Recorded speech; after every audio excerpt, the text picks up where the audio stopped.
Koni pernah mengatakan dapat informasi bahwa Prabowo hanya berkuasa 2 tahun. Memang ada harapan ya, karena begitu jadi presiden dia langsung berangkat. Non-blok kita itu harus non-blok yang bukan ini takut, itu takut. Ini kenapa ya Cina makin maju, Rusia makin hebat, kenapa Amerika makin going down? Betul dong. Dari yang tadinya very outward looking, sekarang dia very inward looking. Putin baru saja mengeluarkan doktrin dan dia mengizinkan penggunaan nuklir dari negara yang tidak punya nuklir sekalipun, tapi didukung oleh negara yang punya nuklir. Dari negara nggak bisa apa-apa karena government yang memutuskan kripto jadi very strong. Kan muncul mata uang pengganti yang lebih fair, lebih adil. Dia membuka Abraham Accords 2, 3 dan seterusnya. Dia mungkin mirip-mirip Xi Jinping, lo mau kucing merah, kucing putih, kucing hijau, yang penting lu bawa duitnya, kira-kira begitu ya.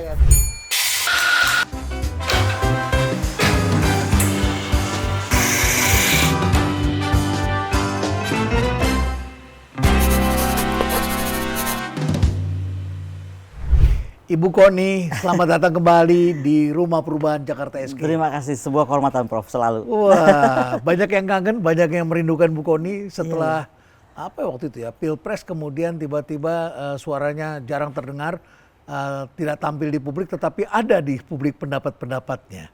Sehari setelah Pilpres saya berangkat, malamnya malah. Oh, malamnya berangkat? Iya, malamnya berangkat. Jadi sudah berapa bulan di Rusia ini?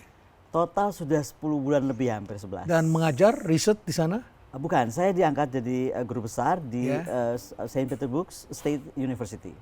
Jadi kampus saya itu sudah 300 tahun. Yang mendirikan adalah Peter the Great sendiri. Oh, yes, Saint Peter. Saint Peter. Yes, Oh. the oldest university in Russia. Dan kami menghasilkan 9 Nobel dunia. Wow. Bukan saja itu, sebagai ini agak surprise ya, kan menjadi guru besar, jangankan menjadi guru besar di, kita sebutnya SPBGU singkatannya, Saint Petersburg State University. Oke. Nah, untuk menjadi mahasiswa saya susah karena ketat sekali, apalagi menjadi profesor gitu. Nah, kemudian tapi bukan saja saya diangkat menjadi guru besar, tetapi juga diangkat menjadi Ambassador of Science and Education. Wow. So I have 2 name cards. One is the professor and then the other one is the Ambassador of Science and Education. Kalau gitu harus memberikan kuliah umum ini di beberapa kampus kita ini. Dengan senang hati. Besok juga saya akan memberikan kuliah umum. Tapi intinya adalah ini menunjukkan, saya kan pernah bilang sama Prof ya. Di Rusia itu pemikir, akademisi, scholars itu tuh dianggap sangat penting dan sangat berharga. Di Indonesia mungkin politisi itu number one atau tokoh-tokoh politik ya. Di sana betul politisi number one, tapi dia tahu di balik semuanya itu ada pemikir yang harus mereka muliakan. Ilmuwan, pemikir. Contoh yang saya bisa rasakan, saya ini kan benar-benar penetrasi sampai, kita kan kalau ada di satu negara harus penetrasi sampai budaya seperti apa. Kebetulan rumah saya tuh di dekat Nevsky, jadi kayak kita tuh Sudirmannya lah gitu. Itu Saint Petersburg itu indah sekali. Aduh, the most beautiful city. Ya, saya pernah ke sana. Pernah kan? Jauh dari Moskow, dan tapi begitu saya jalan saya bilang ini kok cakep-cakep semua, gedung-gedung indah-indah semua. Udah kayak Eropa kan, nggak berasa tinggal di Rusia sebenarnya. Lebih berasa kita tinggal di Eropa. Nah, kemudian gini, saya tuh ikut akhirnya satu hari ada upacara memindahkan dari Kazan Sabor, katedral Kazan yang besar itu, abu suci, salah satu abu suci pemuka agama. Jadi saya diundang oleh kantor gubernur, kantor Smolny untuk coba kamu mau ikut nggak prosesi itu. Ini Katolik Ortodoks ya di sana ya? Itu Ortodoks ya. Ortodoks ya. Jadi aku ikut dari semua awal segala macam kan. Nah terus tiba mesti baris kayak pawai, Prof. Jadi pawai dari Kazan Sabor itu dengan pakaian jubah coklat ya kalau tidak salah. Kalau kardinalnya pada dengan berjubah, kalau kita yang akademisi datang dengan akademisi, politisi dan politisi. Pas lagi atur barisan, itu kardinal duluan tuh semua, kardinal semua. Habis itu saya pikirkan gubernur lah, politisi lah, enggak Prof. Ilmuwan dulu. Ilmuwan. Jadi yang paling depan tuh kardinal dan rektor saya. Rektor Saint Petersburg State University itu paling depan berdua, baru para kardinal, baru kita, baru para pemusik lagu-lagu suci itu, baru yang lain-lain. Kita di Indonesia kalau tidak jadi pejabat, tidak menjadi tokoh politik, ketika ada upacara-upacara termasuk di kampus, nama kita nggak disebut juga. Nggak disebut ya. Yang terhormat. Walaupun junior kita, walaupun dia jabatannya apa, tapi nama mereka disebut. Walaupun dokternya ngebut gitu ya. It's next. Baik, Bu Koni. Jadi Anda datang dari sana langsung ke Jakarta atau dengan pesawat apa ini? Langsung. Jadi sekarang tuh ada direct flight, Prof. Ini menarik nih. Gara-gara juga saya nggak sengaja ketahuannya. Saya ada tugas mesti bicara di SPF di Vladivostok. Saya iseng-iseng baca brosur kan. Vladivostok. Iya, saya harus ada rapat. kan 9 jam tuh. Ya. Di pesawat saya baca-baca, loh kok ada ke Denpasar ya? Jadi yang selama ini saya kalau ke Rusia harus lewat Emirat lah, dengan Qatar lah, Muter dengan itu. Etihad yang muter-muter Muter, itu. ya. Loh ini kita aja ke Vladivostok 9 jam, lah ke Ya. Denpasar cuma 11 jam. Saya langsung bilang mulai hari ini gue kalau kerja Indonesia udah deh gue pakai Aeroflot aja. Itu pasti karena banyak orang Rusia yang bepergian ke Bali. Banyak sekali orang Rusia bukan cuma bepergian. Saya rasa Ya. orang Rusia sekarang banyak sekali yang buka usaha juga di Bali ya. Tinggal di Bali. Tinggal di Bali, buka usaha di Bali, memajukan ekonomi Bali. Ini sangat menarik jadinya. Nah, itu kan baru Moskow, Saint Peters. Salah satu kunjungan saya dengan rapat saya dengan Pak Dubes Sergei, Dubes Rusia yang baru di sini, saya sampaikan kayaknya kita sudah waktunya juga buka Saint Petersburg. Mungkin kalau Moskow dan Denpasar, mungkin Saint Petersburg, Jakarta atau nggak tahu lah. Tapi harus ada juga dari kota-kota lain. Ini kan juga kaitannya dengan sebenarnya kebijakan Presiden Putin memperbesar Eurasia. Nah, saya rasa mungkin nantinya karena Eurasia. Jadi namanya akan Greater Eurasian Partnership dan tadinya Eropa Rusia, Ya. sekarang akan Greater Asia. Partnership termasuk Asia yang lebih dalam. Contoh, sekarang kalau kita ke Vladivostok dan dalam rapat kami di Vladivostok dengan Presiden Putin, dia sekarang akan mengedepankan semua Far Eastern area of Russia. Vladivostok semua ke arah-area itu diperdekat dengan Cina, dengan Korea malahan. Nah, jadi akan tumbuh pesat. Jadi secara perlahan-lahan Rusia pengaruhnya ini memang tidak bisa dibendung. Ini sama dengan Cina 20 tahun yang lalu ya. Yang Kalau Amerika saya bilang- bingung tidak bisa membendung Cina. Kalau saya bilang is even more strategic than that. Ingat nggak waktu awal saya bilang, saya perhatikan Presiden Putin ini kayak sedang bikin non-alignment movement, edisi kekinian. Ya. Kalau dulu kan kita kan benar-benar antara dunia selatan dan utara atau Ya. barat timur. Ya. Bung Karno kan ini Ya. pokoknya hancurkanlah Melawan melawan kolonialisme. kolonialisme Ya. semua. Nah sekarang kalau kita lihat pola-polanya, sebenarnya kolonialisme ini nggak berhenti. Kalau dulu kolonialisme dalam artian negara datang ke sini kita diambil 350 tahun semua. Hari ini orangnya nggak ke sini, tapi resource kita atau apapun yang kita miliki sebagai negara berdaulat itu mereka kuasai kan. Iya. Dan yang paling mengerikan kalau kita sekarang bicara tentang yang paling advance, kita bahas di Valdai kemarin pada saat saya meeting dengan Presiden Putin, itu kami berhari-hari bahas soal bagaimana terjadinya science and technology colonialism. Jadi nggak boleh negara lu lebih hebat dari gue, Yeah. harus gue yang beralas gitu. Yeah. Saya ada mantan murid di Kazan, dia tuh pinter banget. Kita kalau di sana kalau orang lulus terbaik namanya diplom red. Kalau di Saint Petersburg, ini kota hebat banget, saking hormatnya pada para pemikir, para students. Ya. Kita satu-satunya kota di Rusia ketika musim lulusan, semua yang lulus terbaik, yang diplom red, itu akan dinaikkan kapal berlayar merah. Jadi kapal kayak kapal layar. Layarnya layar merah. Yang layar merah. Dan malam itu dia akan lewat ke sungai-sungai besar dengan lampu menyala. Dan kota tuh kayak digelapin gitu. Jadi benar-benar diberi kesan ya, diberi kesan, dihormati, Dihormati. sehingga kemudian dia berpikir bahwa dia Ada akan menjadi pride. pemimpin begitu ya. Betul. Jadi menjadi akademisi itu bukan ngejar title. Ya. Bukan pengen jadi doktor, bukan pengen jadi apa. Tapi dia itu menjadi pemikir yang bisa Ya. menyumbangkan pemikirannya untuk negara. Ya. Itu keren Bu banget. Kony ngajar apa di sana? Saya itu di Departemen International Relations untuk World Politics. Dan saya diberi kebebasan membuat silabus sendiri. Karena buat mereka ini kan Indo-Pasifik daerah yang tadinya nggak terlalu Tidak diperhatikan. mereka kenal. Tadinya Ya. ada kenal, tapi aduh, dia kan lebih ke Nord Stream, Ocean kayak begitu-gitu kan. Ya, sekutu-sekutunya ada di Eropa. Sekarang dia merasa mungkin patah hati ya, begitu jahatnya NATO dengan mengambil satu persatu. Akibat saya nggak suka ngomong itu perang, tapi special military operation-nya Rusia yang kemudian dijadikan perang oleh NATO dan kawan-kawan. Maka dia kayaknya patah hati berat sehingga akhirnya berpikir untuk tadi lebih baik bersahabat dengan the other part of the world.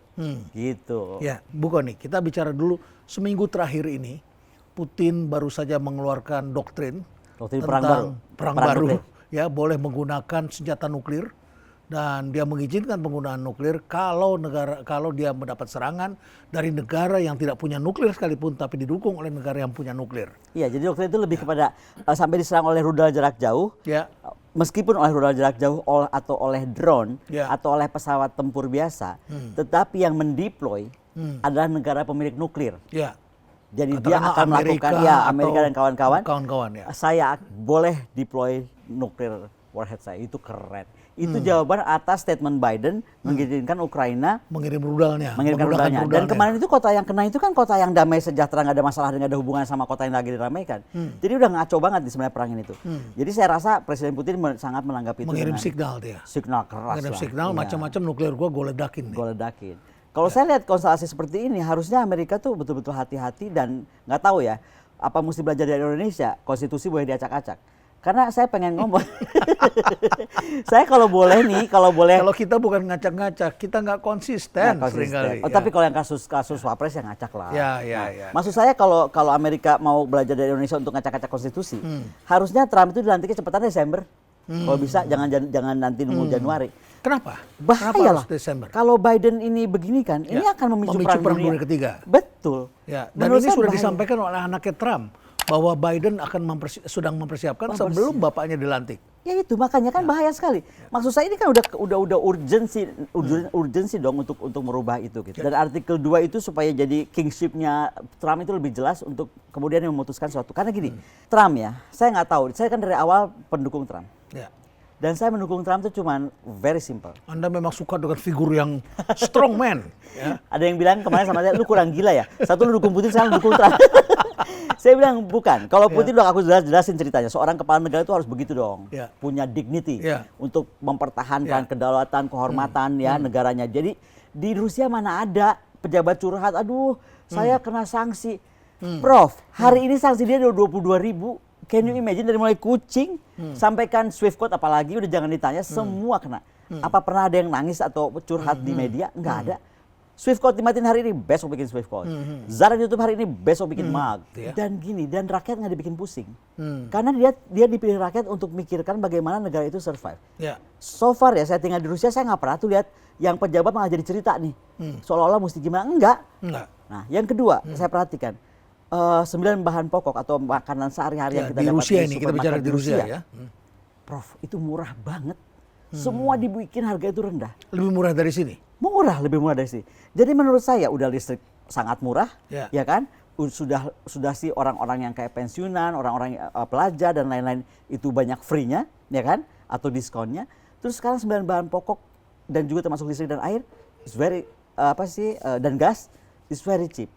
Makanya rakyat itu nggak ada yang komplain lu mau bikin apapun juga karena lu mau 3 periode, mau 4 periode, mau 10 periode sekalipun rakyatnya makmur. Malah mereka bangga loh dengan Putin kami bisa begini. Dan kalaupun perang dia tidak pakai warganya sendiri untuk ikut perang.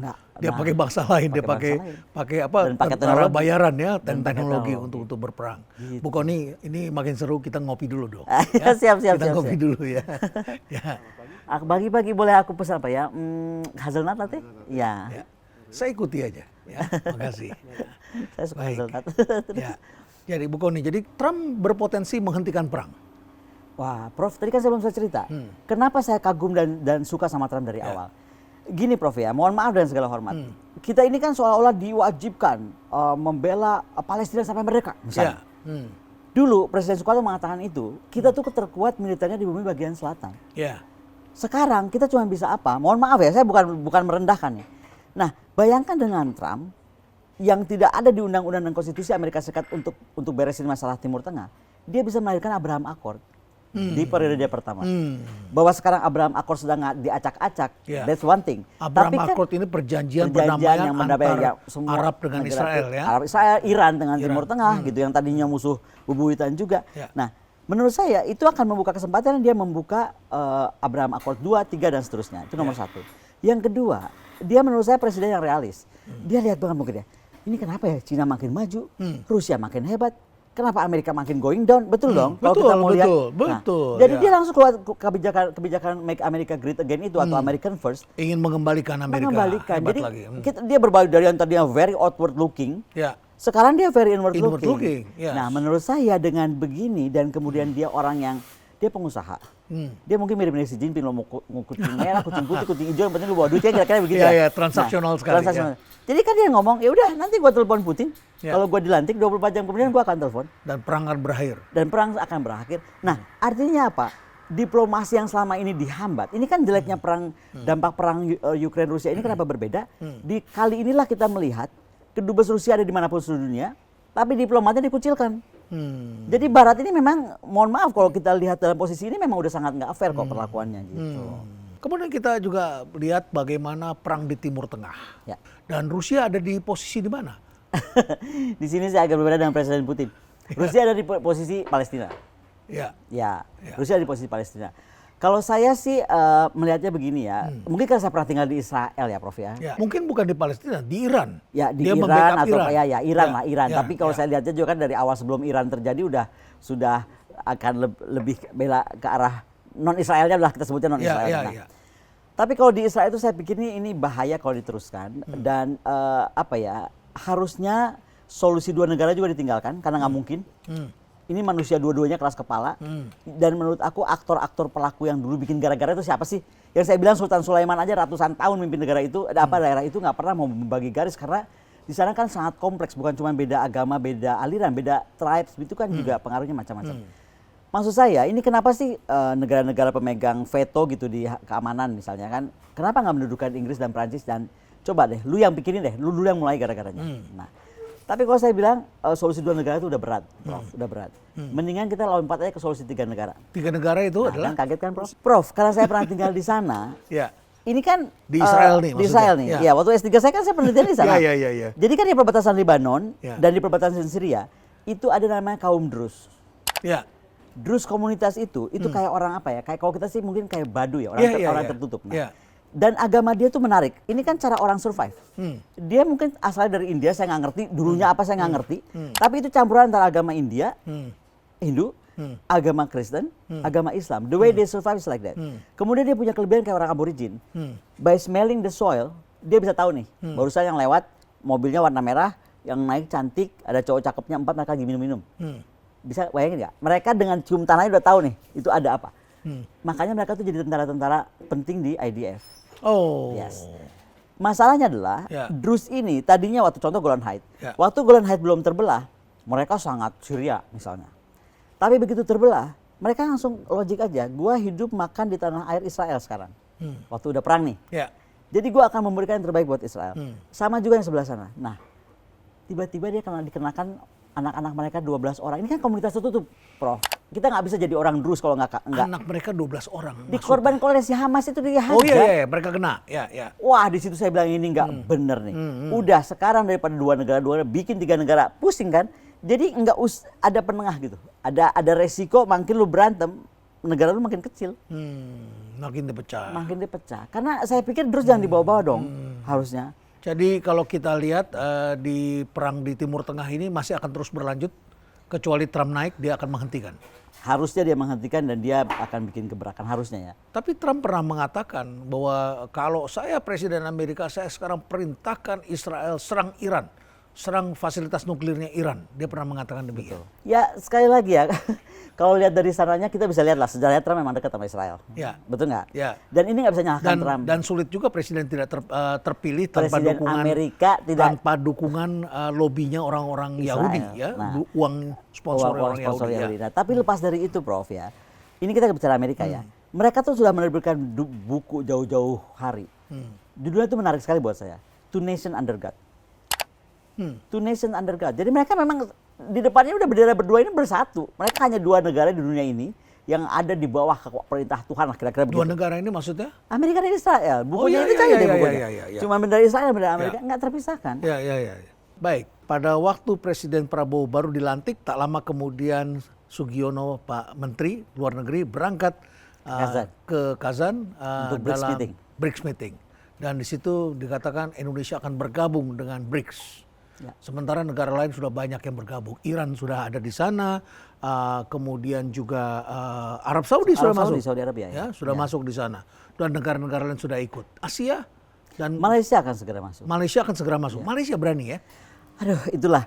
Kalau bicara BRICS itu saya agak emosi ya. Karena gini, dari awal BRICS saya lihat ini tuh kok kayaknya gerakan ini bakal jadi keren. Karena gini loh, kita ini kan harus jujur. Sebenarnya kan yang kita pernah bahas dulu Prof, dalam rapat kami di Valdai, bagaimana dari 7,9 billion manusia di muka bumi ini, only 1 billion people sekarang 8,3 miliar. Sekarang 8,3 ya. Oke. Berarti only 1 billion people controlling the 7.3, ya kan?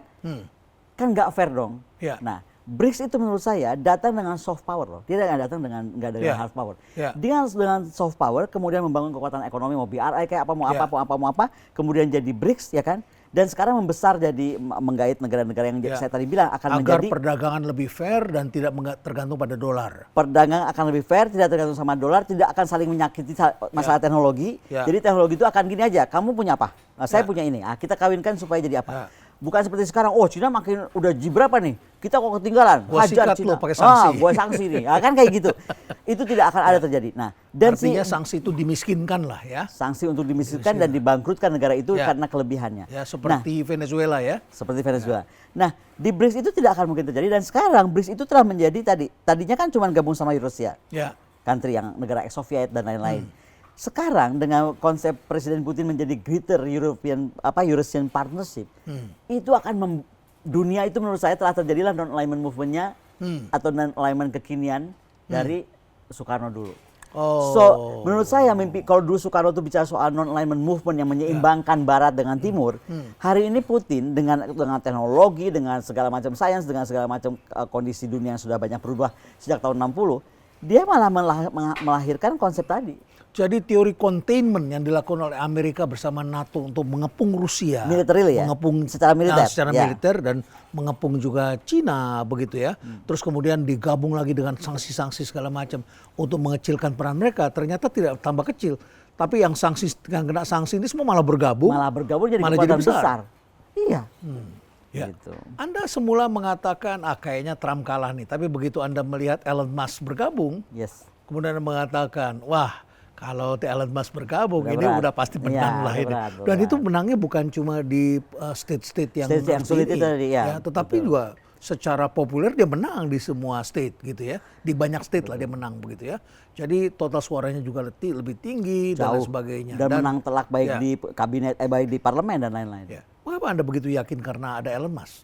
Karena saya yakin Elon Musk ini kan punya kemampuan teknologi. Terlihat dan tidak terlihat.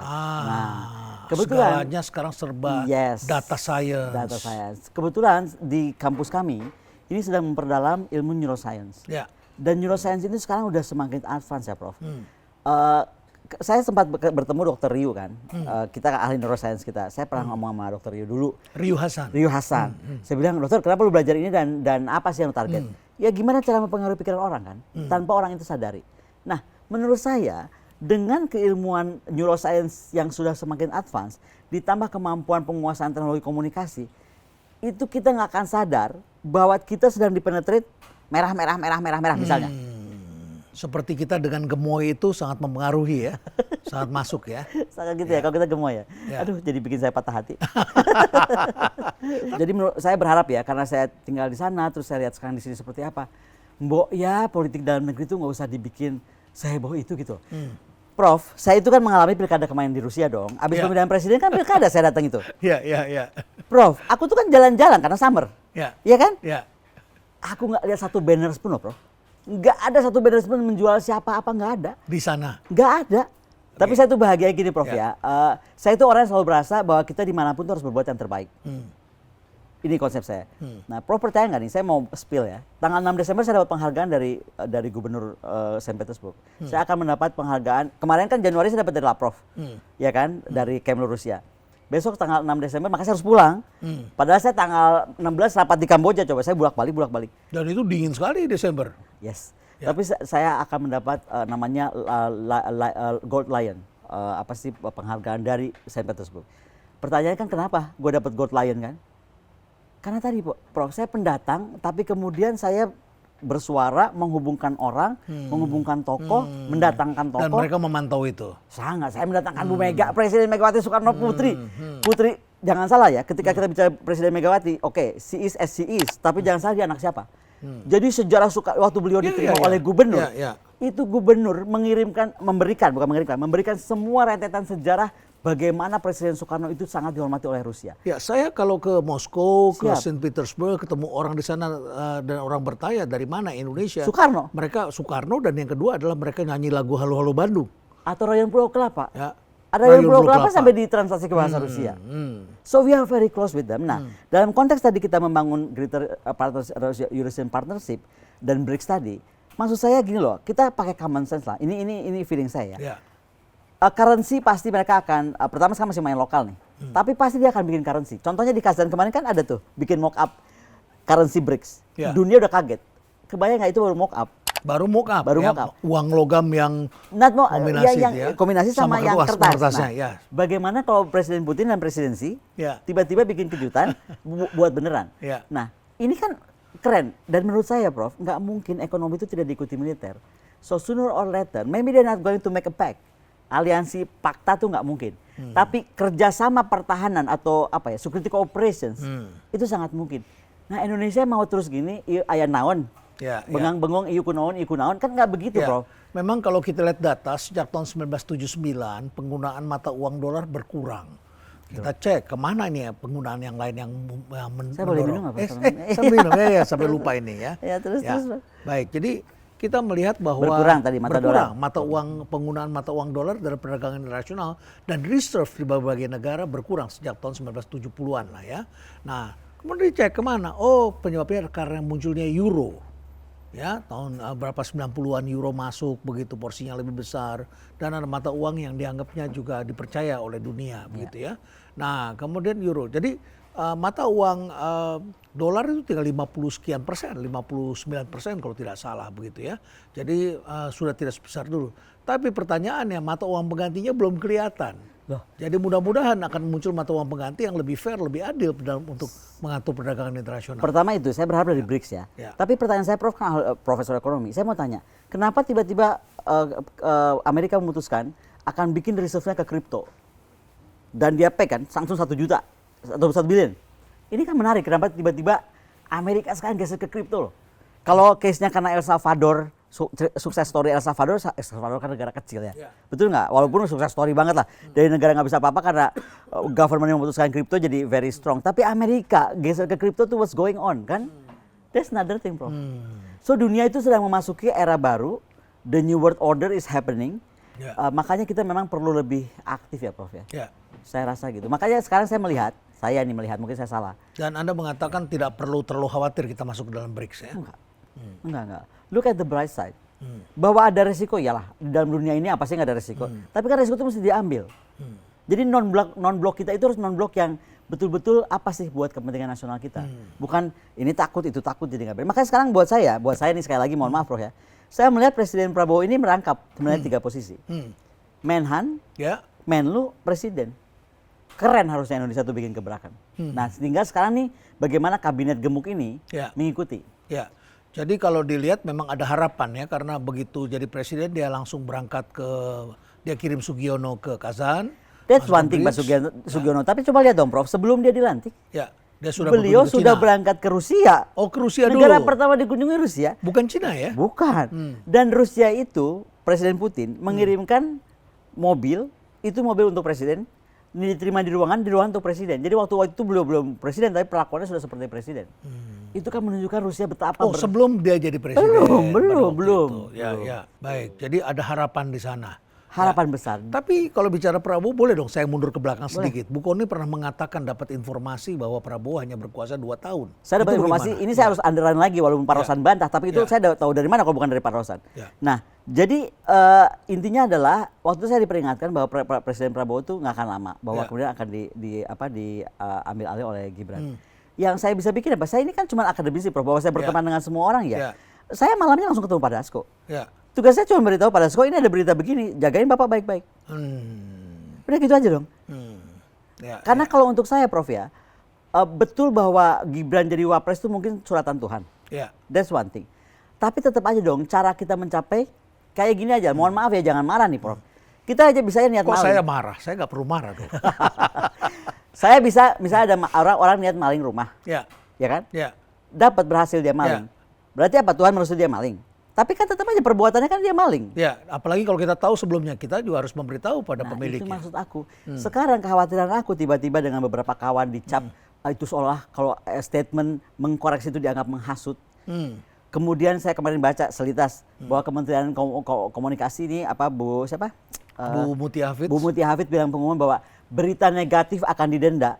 Sebentar. Negatif itu dalam konotasi siapa? Negatif untuk masyarakat, negatif dari masyarakat, negatif untuk pemerintah, negatif dari pemerintah. What?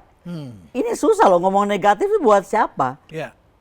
Gitu. Jadi menurut saya, waduh ini bahaya.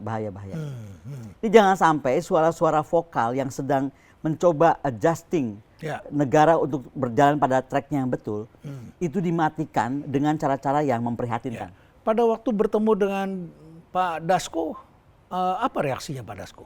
Ya Pak Dasko langsung bikin pengamanan lah. Pak Dasko kan orang simple, dia nggak banyak ngomong. That's what I like about Dasko ya. Jadi dia tuh orangnya juga a doer. Ada apa kak? Gitu kan, gini. Oke, langsung telepon. Geser bapak, gini. Terus saya pesankan kan, menurut analisa saya nggak bisa bocorkan di sini, tapi saya tahu habit Pak Prabowo yang beberapa hal tuh bisa orang intercept untuk membuat beliau kenapa-napa. Udah saya tinggal kasih tahu Pak Dasko. Makanya tuh, tapi lucunya Prof, kalau Prof perhatikan, sekarang kan brandingnya seolah-olah Bu Kony lagi baik-baikin Prabowo. Dari dulu juga baik sama Prabowo. Kalau dulu ribut saya 1760 triliun, memang tugas saya menjaga jangan sampai kita keluar uang 1760 triliun dengan cara Kemhan membuat PT yang nggak boleh, ya kan? Dan sekarang kalau saya salah, buktinya Prabowo nggak menjalankan waktu itu sebagai Menhan 1760 triliunnya. Buktinya saya diterima oleh Pak Prabowo di Kemhan. Itu yang untuk membeli apa itu? Membeli semua dari mulai beberapa alutsista, ya kan? Tapi waktu itu kan saya ramaikan karena saya bilang nih saya punya dokumen nih. Nggak boleh Kemhan punya PT. Kedua, saya pengen tahu. Jadi Anda menyampaikan apa yang baik bagi negara ini. Bagi negara. Nah, dan Pak Prabowo itu bukan orang yang keras kepala, Prof. Saya diterima, saya diantar Pak Dasko dan Pak Sahroni. Oh, Anda diterima setelah itu? Loh, saya dipanggil ke Kemhan. Dipanggil, saya diantar Pak Dasko, diantar Pak Sahroni. Kita diskusi. Ya udah, terakhir Pak Prabowo, oke kalau gitu. No, I understand your point, you understand my point. Oke, kita foto bareng. Ada di mana-mana juga fotonya. Tapi sekarang nih Prof, saya nggak tahu nih dari geng mana nih. Kan kalau kayak gini kan yang ngeri kan yang pihak-pihak tidak bertanggung jawab. Wah, Bu Kony ini lagi jilat-jilat Pak Prabowo. Dulu kan anti karena anti apa nuduh Prabowo korupsi. Gue nggak bilang Prabowo korupsi, gue lagi juga ngamanin Kemhan gitu loh. Gitu loh. Jadi itu satu ya Prof. Yang kedua tuh buzzer tuh kok kayak dipelihara ya untuk menghajar orang-orang yang bersuara vokal untuk negaranya. Saya melihat ada beberapa sikap orang di dalam masyarakat terhadap Presiden Jokowi. Kita ngomong presiden sebelumnya ya, Pak Jokowi. Satu adalah ada orang yang selalu memuji dia dengan mengatakan dia adalah baik selama-lamanya. Mau dia baik, mau jelek selalu baik. Ya, kita mungkin pernah memuji Jokowi dengan mengatakan dia kerjanya bagus benar. Saya bukan bilang memuji, saya pernah kagum dan tertipu. Ya, ketika dia nggak benar, kita juga harus koreksi dong. Harus dong, dan dia harus terima loh itu. Kita tidak jangan mau cuma terima saat kita muji dong. Baik. Iya. Ada yang tipe kedua, jadi tadi itu memuji terus menerus ya. Yang kedua adalah membenci terus menerus sepanjang masa. Ini juga menurut saya agak sakit begitu ya. Ini sakit, ini juga sakit. Yang ketiga adalah orang yang rasional. Saya kira mungkin kita termasuk Bu Kony ini termasuk yang rasional. Ya rasional saat saya harus mencintai karena dia pintar. Prof, saya dulu jatuh cinta sama Jokowi, boleh saya omongin apa? Dia janji dulu kita punya ini loh. Punya Poseidon. Saya ingat sekali, Prof, saya itu kan waktu lagi jadi advisernya Nasdem.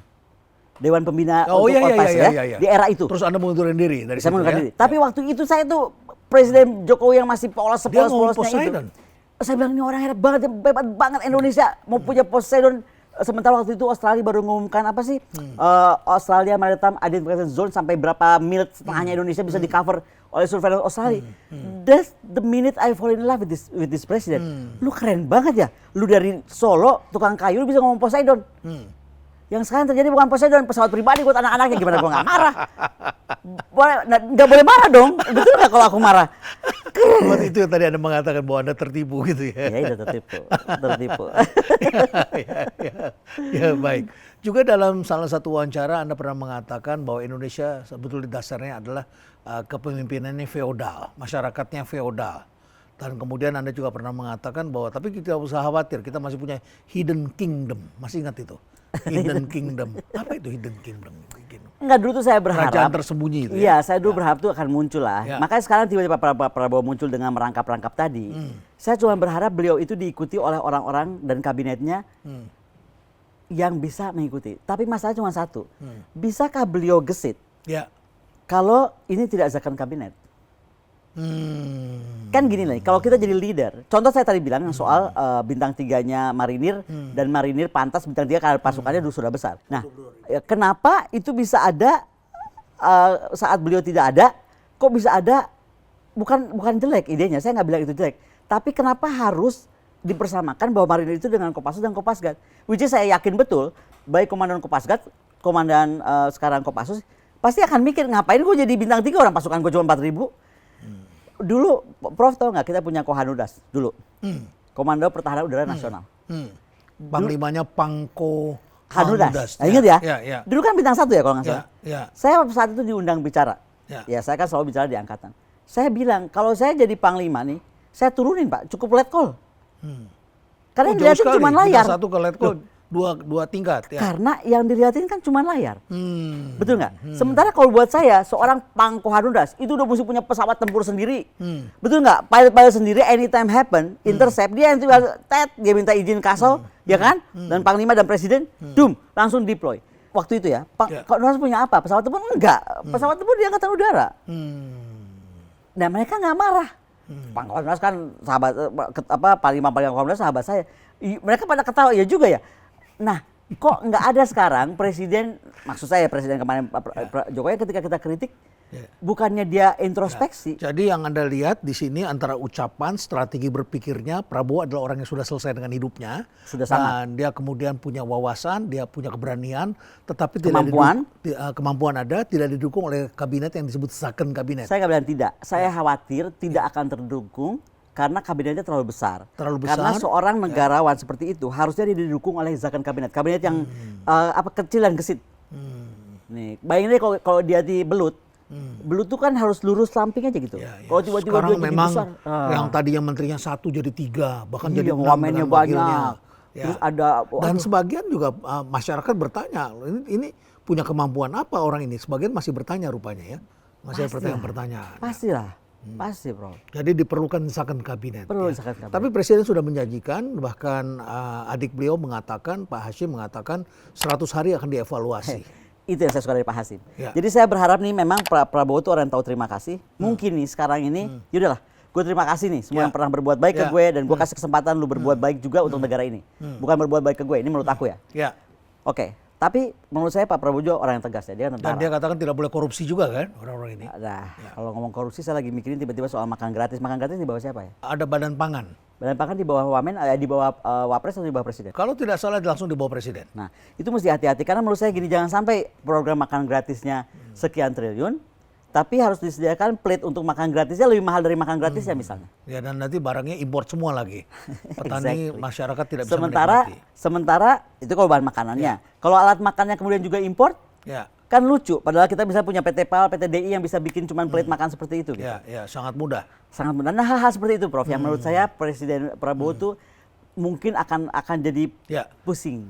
Jadi ada kesamaan ya antara Trump, Putin, dan Prabowo. Oh, saya kemarin di acara Bang tuh saya posting ketika Trump jadi eagle, ya kan? Presiden Putin jadi bear. Memang saya nggak adakan aksi dan Pak Prabowo karena saya tunggu reaksi dari floor apa. Bener, semua nanya gini, loh, kok presidensi nggak ada? Kok Presiden Prabowo nggak ada? Saya bilang, presidensi tinggal kita taruh. Tapi kalau Presiden Prabowo itu perlu pengawasan, pendampingan semua rakyat Indonesia supaya kita bisa jadi eagle di 2050. Nggak bisa cuma Presiden Prabowo sendiri. Ini sesuai dengan buku yang belum lama saya baca, itu judulnya apa ya? The Age of Strong Man. Oh, ada ya? Begitu aku ya? baca. The Age of Strong Man kalau tidak salah. Judulnya begitu dan menggambarkan betapa sekarang dunia membutuhkan pemimpin yang kuat. Pemimpin yang tegas, yang bisa melakukan kolaborasi tetapi juga menjaga kepentingan. Untuk mempertahankan kepentingan nasional. Makanya sekarang kenapa sih muncul? Putin muncul dan Trump muncul.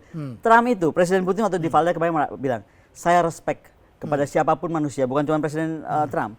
Ketika dalam masa terendah dalam detik-detik hidupnya, waktu dia dicoba diasasin itu, dia masih bangkitkan dengan darah itu, fight, itu keren. Putin sangat objektif dong melihatnya, gitu. Kita perlu orang-orang seperti itu yang bisa objektif. Sudah diserang oleh NATO, dilumpuhkan ekonominya, tapi rakyatnya tetap sejahtera, tetap bisa makan, harga gas murah. Dan turisnya bisa melenggang pergi ke sini, perang tidak pakai bangsa sendiri. Dan yang paling penting rakyat mencintai dan bangga. Nggak ada yang pada marah sama Presiden Putin. Nggak ada ya, Anda merasakan itu seperti itu sana ya. Dan agama juga hidup di Rusia. Aduh, penghormatan pada agama itu hebat sekali. Bukan cuma agama Ortodoks ya, agama Islam sekarang. Dulu Prof, kalau kita sekarang ke Moskow atau ke Saint Petersburg, mungkin kita cuma daerah-daerah masjid kita yang belum mos. Sekarang Prof, hampir harus dibikin beberapa banyak Ya. tempat untuk sembahyang. Ya, jadi tidak mungkin kita menganut apa yang dikatakan oleh Pak SBY barangkali. Pak Thousand SBY, friends, zero enemy. That's the very wrong. millions friends, zero enemy. Tidak mungkin, Come from a military guy, it's very wrong. Prof, dunia itu hukumnya survival of the fittest. Leon Trotsky, kenal Leon Trotsky. Leon Trotsky itu orang kedua setelah Lenin. Pernah Menhan, pernah Menlu. Leon Trotsky cuma bilang, you never interested in war, but war is always interested in you. Itu kamu kenapa- tidak tertarik dengan perang, kamu tapi mungkin tidak kamu akan jadi pernah tertarik sasaran perang. perang. Tapi perang akan selalu tertarik. Akan untuk menghampiri. menelan orang seperti itu. Yes. I see. Leon Trotsky. Wah, luar Gue biasa. jadi Russian banget nih sekarang. Terima kasih Bu Koni. Terima kasih kembali. Hampir setahun ya, 10 bulan Yes. tidak terlihat. Saya kontak terus, Bu Koni ada waktu, Bu Koni ada waktu. Saya sedang ada di Vladivostok, saya sedang ada Di di Sochi, sedang ada di Saint Petersburg. Saya bilang, Sebenarnya kemarin saya mesti gue pengen tengokin ke tuh sebetulnya. Johannesburg. Bener ya? Ya, tahu nggak Prof? I love that place. Prof, Ya. you know what? Waktu aku dilamar oleh Saint Petersburg University, aku tanya gue dapat apa? Lu mau apa? Jadi saya itu ditawarin mau rumah seperti apa? Prof, kalau lihat rumah saya kaget deh. Rumah saya itu dibangun 1780, 20 tahun setelah istana. Jadi istana Gak serem ya? enggak. Enggak. Kan saya nggak bisa bahasa Rusia. By the way, saya belum bisa bahasa Rusia bener. Jadi Anda ngajar pakai bahasa Inggris? Semua Inggris. Jadi ya. saya bilang, anak saya kan bilang, Bunda, nggak 10 kilo rumah lu, gitu kan? Ada lorong-lorong tuh, ada kayak gitu. Gue bilang gue nggak ngerti bahasa Rusia, dia ngomong apa? Gue kira say hi kan. Ya udah, tau nggak? Sampai hari ini di Rusia nih, saya kan belum punya green card, sedang proses lah untuk punya green card. Nah, Prof tahu, kita tuh karena sebagai pendatang, Ya. kan paspor kita masih paspor Indonesia. Ya. Itu tuh kita kemanapun check in hotel, check out hotel itu harus ada namanya registrasi. Kertasnya cuma kecil segini, tapi itu harus kita laporkan semua ke kampus karena pergerakan saya kemana aja, mau ke Moskow, mau ke Sochi, mau ke Vladivostok kemana. Hilang itu kertas Prof, bisa jadi masalah. Bayangkan yang kita cuma bilang kertas kecil kayak, aduh nggak penting sih lu ngisi-ngisi kertas gitu kan, buat kita nggak penting. Mereka tuh bukan cuma ngisi Prof, mereka detect kita di mana. Contoh nih, saya satu hari ngajak mahasiswa saya lihat aurora. Ya kan? Kita ke Karelia itu daerah berburunya Presiden Putin 3 jam dari Saint Petersburg. Oh, beruang. Daerah beruang dan salmon. Terus saya pikir, udahlah si Dava nih student di sini udah 7 tahun, dia udah ngerti apa yang dia lupa, saya lupa. Besoknya nih, asisten saya ini si Dava ini anak Indonesia. Hilang ini. kertasnya. Bukan hilang, kita nggak proses karena aku pikir dia udah tahu dia minta apa dari hotel di Karelia kan. Dia juga lupa. Dia lagi jalan di Nevsky, datang polisi. Dava, lu kenapa ada di Karelia, lu ada di Saint Peters, ikut kantor polisi. Keren nggak? Itu baru namanya FSB. Kita tuh bin kita Pak, Bais kita mesti kayak gitu. Saya nggak tahu sekarang orang masuk Indonesia. Kalau Amerika nggak suka itu karena dianggapnya melanggar privacy, orang kemana-mana dimonitor. Tapi for the sake of dari your segi country that you have to keamanan, protect. dari segi security Security itu of your cantik nation sekali. is very cantik. Ya, Bayangin, sekali, ya. saya pikirnya kok kayak aduh apa sih ngisi-ngisi begini. Dan dia juga melindungi warga negara Melindungi warga asing negara. yang datang ke sana. Sekarang saya mau tahu, coba di puncak, kita bisa lihat lacaknya itu orang-orang dari bisa, mana. ya. Di Rusia, kita bisa lacak nggak? Di Rusia mah di Bali, semua orang masuk dari mulai Australia, dari Ukraine, dari mana-mana. baik. Can we detect them? Ya.